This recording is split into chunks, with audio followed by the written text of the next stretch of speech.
Hey guys, and happy Friday. Welcome to our last lesson of the week, TOC 516, and it is April 3rd. So today we are focusing on finding the roots of a quadratic function. So think about what a quadratic function is. You should be picturing that squared, that like x squared term. And also think about roots. Now pause if you have to, but what are the other names for a root when I'm talking about quadratic functions? So one of them should be a solution. Okay? And when they talk about solving a quadratic function, they're specifically talking about solving for the x variable. And in fact, another name for roots is x-intercept, right? Where it would cross the x-axis. Okay, and then the other one, what's the other one called? The other one, it's called zeros. Okay, and that is really important because specifically when we're talking about the solutions, the x values, right? When we solve and we get x equals, we do something very special with zeros. And so we're going to focus on that a little bit next, and let's get started. Okay, so the warm-up, again, try and do the warm-ups before you listen to me, or do them like kind of pause me, do it, and then come back, because it's a lot more powerful if you're trying it by yourself and get stuck or like, oh, how do you do this? And then watch it, okay? All right, so the first thing I want you to know is these dashed blue lines. Now, it's not dashed because of any inequality or anything like that, right? We would see some shading. It's just dashed, and you know sometimes they like make it dashed so that you look at it. So I'm actually just going to make it solid because it really is, they just, wanted to make it look fancy. Okay, so I'm going to make it solid just so we can like see it a little bit better. Okay, so what I'm noticing is that there are those blue dashed lines that are going through all three graphs, and that they're straight lines, right? So all of these are linear. Okay, so they're linear equations.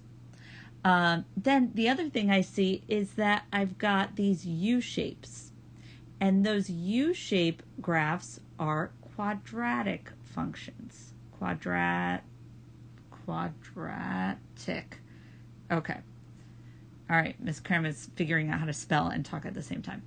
Okay, so I want you now to think back to another term that we've learned. And I'm going to write it down. Are you ready?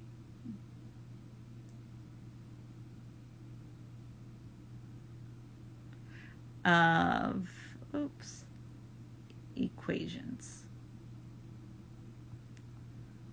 Okay, so just think back that we really did systems of linear equations before. So we'd see like two lines that were kind of like this, and then where they intersected, that was what we called the solution point. Okay, so that's just a little mini review. So we had a system of equations. We specifically meant two lines, two linear equations instead of just one. And the solution was where they intersected. All right, so keep that in mind for this. So here we have two equations, right? Because I see two lines, or not two lines, excuse me. I see two graphs. I see a quadratic graph and a linear graph for all three of my my examples. And the solutions are in fact where they intersect. So here my solutions, just going to put sol, would be where they intersect. Okay, same thing for all of these, right? Maybe I can just write it once. solutions, okay? Again, here, try and find it before I write it in. So my third example, I have my solutions up here. Again, where they intersect, where the U and the line intersect. Okay, so now let's take a pause. How in the heck does that relate to what's going down here? Okay. Now, I'm not sure if any of you guys noticed, but the number on the left side was actually the y value. I'm just going to put y equals 0. If I put, let me make that a little bit clearer. So if I have y equals 0, if you were to put that in your graphing calculator, remember you guys should all have downloaded an app by now with graphing calculator, you would get this blue line for y equals 0, okay? If you look at the second one, if I just have 4, notice that this is 0 right here, 1, 2, 3, 4, right? So if I had the equation y equals 4, that would give me this blue line. So there's a connection between the blue line and the number that's by itself on that left side. Okay, and the same thing over here. If you notice, this is 8. So if you plug in y equals 8 into your graphing calculator, you would get that blue line way up where it intersects the y-axis at 8. Okay? All right. So now, how did they get the quadratic? How did they get that parabola-shaped graph, right? So this graph right, oops. All right, so this graph right here, how did they get that?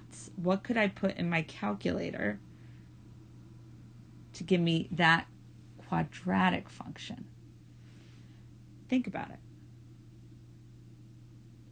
Okay, so it actually is what is on the right-hand side. X squared plus 6x plus 5. All right, so you might even want to pause and do that.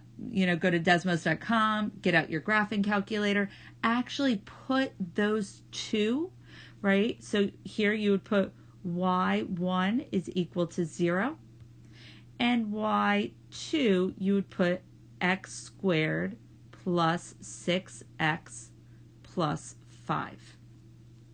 Now, I mentioned systems earlier. There was one method of solving a system of equations that I could use with these two equations down here, right? One of them is graphing, which you see up top. You see where they intersect, where they graph and where they meet. But the other is called substitution. And here, if I wanted to substitute this y for what this y was equal to, then I could take the second y and just substitute it in for what that first y is equal to. All right, so here I could substitute it and it would actually give me exactly what I have here, right? I would have my first y, y1, is equal to my second y, y2. All right, now why are they equal? Because any solution to a system, the x values and the y values have to be equal. All right, so that is one of the fundamental qualities of a system of equations. All right, they've got to be equal. So really, the equations that they're giving you here, and even in that first one, they basically just did substitution with a system of equations. All right, so that's a lot. So maybe even rewind and listen to me say it again, because just processing it takes a little while to think about because it's not super obvious. All right, so we're going to go to the examples now. For examples 1 and 2, they give you the same function. If you look, here is x squared minus 8x plus 15 is equal to f of x. Remember, f of x is another name for y. And here, I switched the places, but that's okay, right? F of x, again, is another name for y, and I've got the exact same x squared minus 8x plus 15. All right, so example 1 and 2, same equation. All right, if I'm looking at example 1, they are solving this, right? So they are solving a quadratic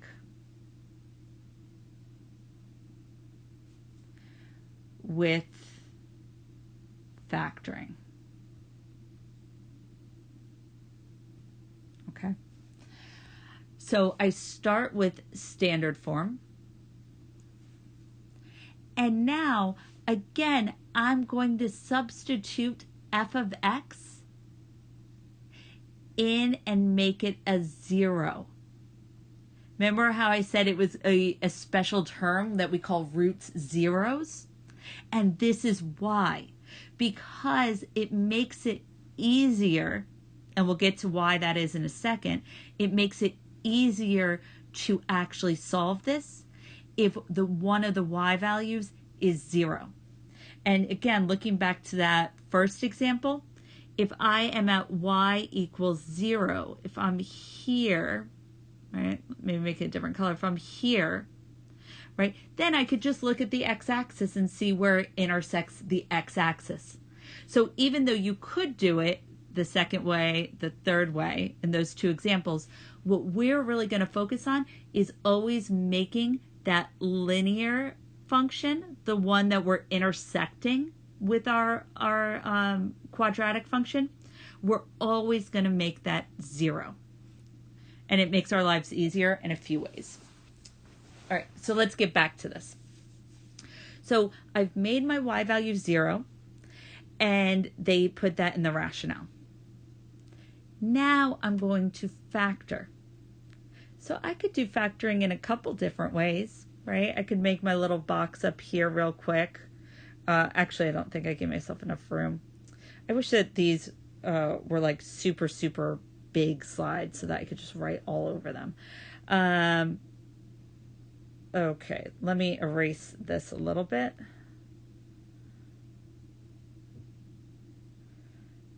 Okay. All right, so I'm going to make my area method box here. Okay, so I have x squared and a plus 15. Remember, this middle term gets split up in between these two boxes, and I'm not sure exactly how that split happens yet. So I'll start first box, I put the first term of x squared. Last box, I put the last term of 15, because these are the two that I know exactly which boxes they go in.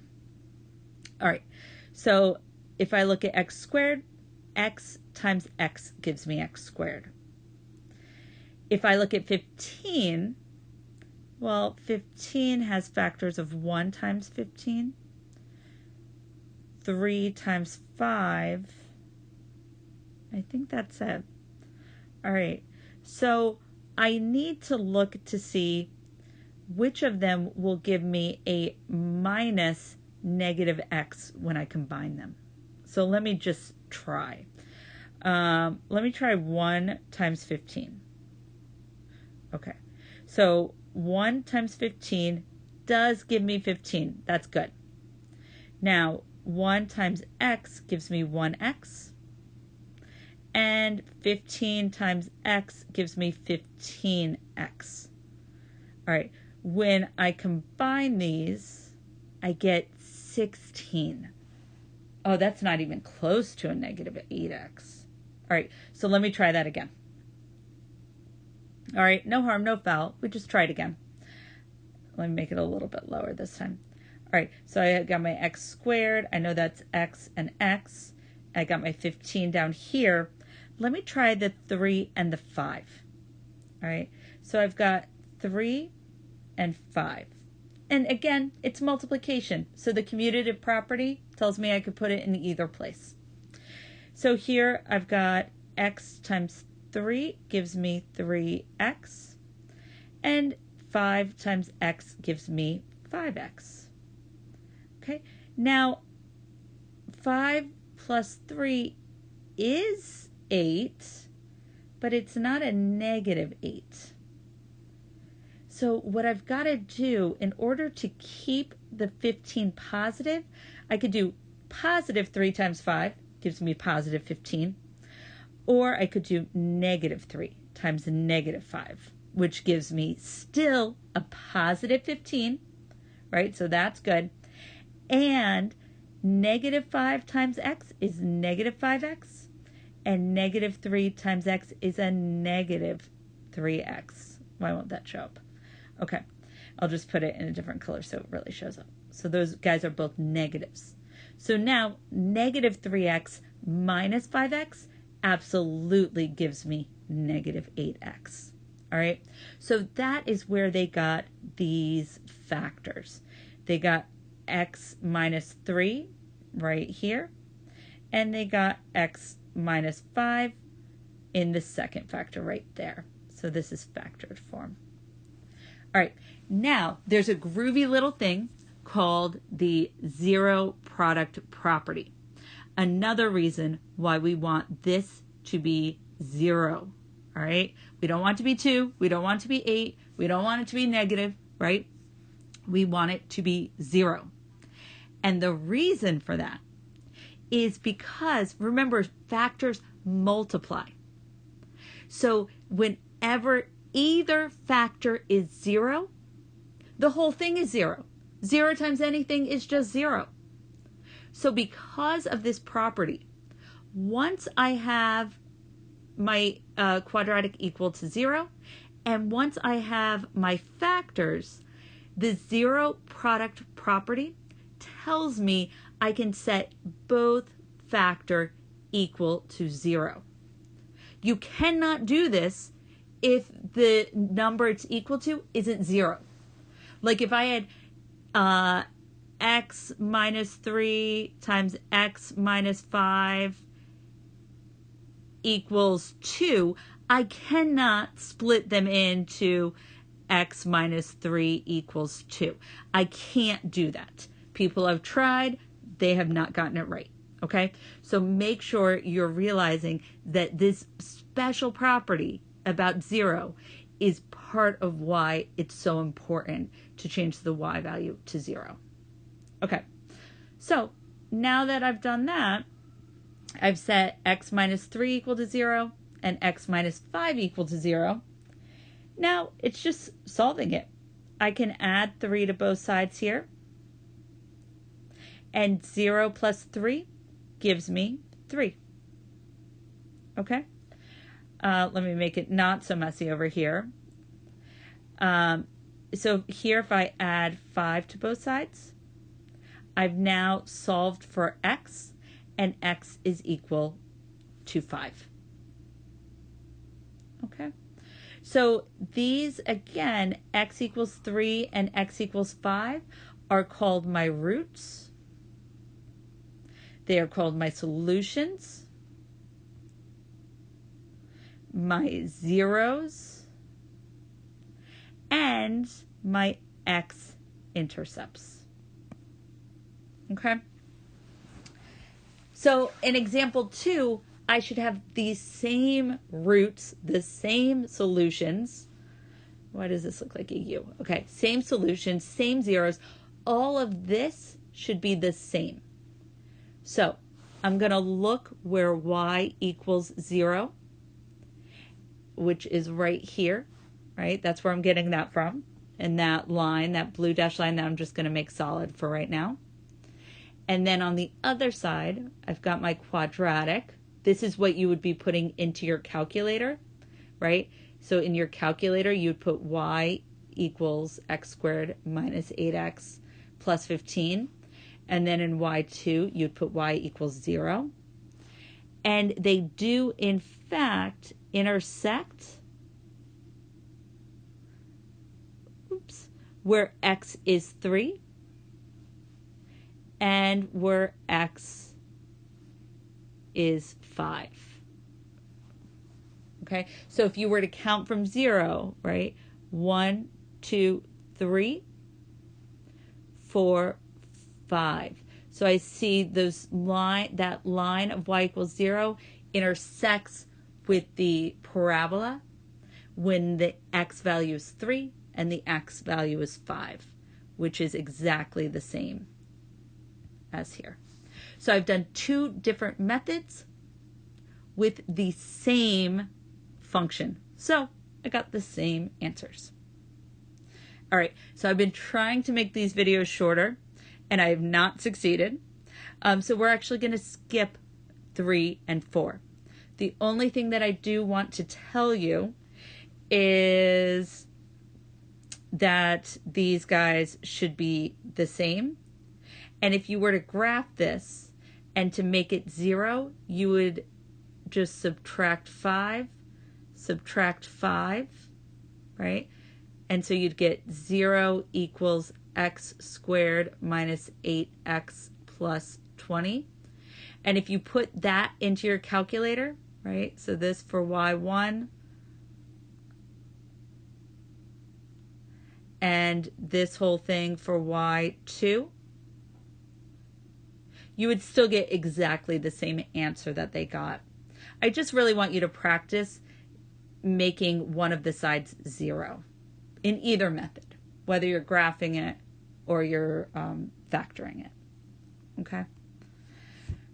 All right, so let's just practice making this equal 0.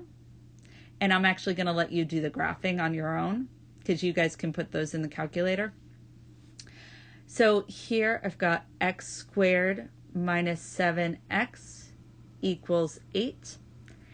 And again, for all of them, for every single one, I want you to practice making one side 0. So here I see the 8 is all by itself.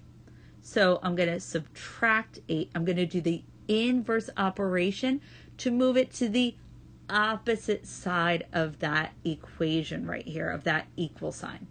So anytime I go to the opposite side of the equal sign, I use the opposite operation. All right, so I'm going to minus 8. So let me bring down my equals. And I like how some people even draw like a line, like a little wall that's separating both sides. So here I've got 8 minus 8, which is 0. That is what I'm looking for, right? And then on the other side, 8 has no variables. It cannot be combined with any kind of x term. So I'm just going to write it in standard form. X squared minus 7x minus 8. All right. So in your calculator, you can just plug in y1 equals x squared minus 7x minus 8, and y2 equals 0. It doesn't matter which one is the y1 and which one is the y2, all right? Those are just like to differentiate that it's not the same equation. All right, so you guys do the rest of that one. So this is exactly the same function, but they want you to solve by factoring. So I'm just going to rewrite what we already found right here. Okay, I'm just going to rewrite this. Okay, so I have x squared minus 7x. Remember, it was a minus 8. You can go to that last slide if you forget. And I want to factor. So I'm going to make my area model. And again, this is in standard form, which goes inside the box. So my first term goes in the first box. My last term goes in the last box. And then these two x terms have got to either add or subtract to give me this negative 7x. So let's give it a go. X squared, I always get by x times x. And now 8, let me just list out my factors. 1 times 7, 2 times 4. I think that's it. Because once I say 4, I've repeated, right? These are the same thing. So I don't even really need that one. All right. So which of these would add or subtract to give me 7? Oh, I made a mistake. Did you guys see it? 8 is not 1 times 7. 8 is 1 times 8. Okay. So my pair would be this because 8 minus 1 is 7, right? And even better, 1 minus 8 is negative 7. And I see that right here. So one of these would be negative 8 and the other would be a positive 1. All right, so that would make 1 times x, 1x, and negative 8 times x, negative 8x. And 1x minus 8x gives me negative 7x. So my factors here are x minus 8 and x plus 1. And again, it is so important that this is equal to 0 because now I can use my zero product property rule, which tells me once I've got these factors, I can set each of them equal to 0. And x plus 1 equals 0. Again, I can't do that for any other number here other than 0. All right, so now I'm just going to solve. Plus 8, plus 8.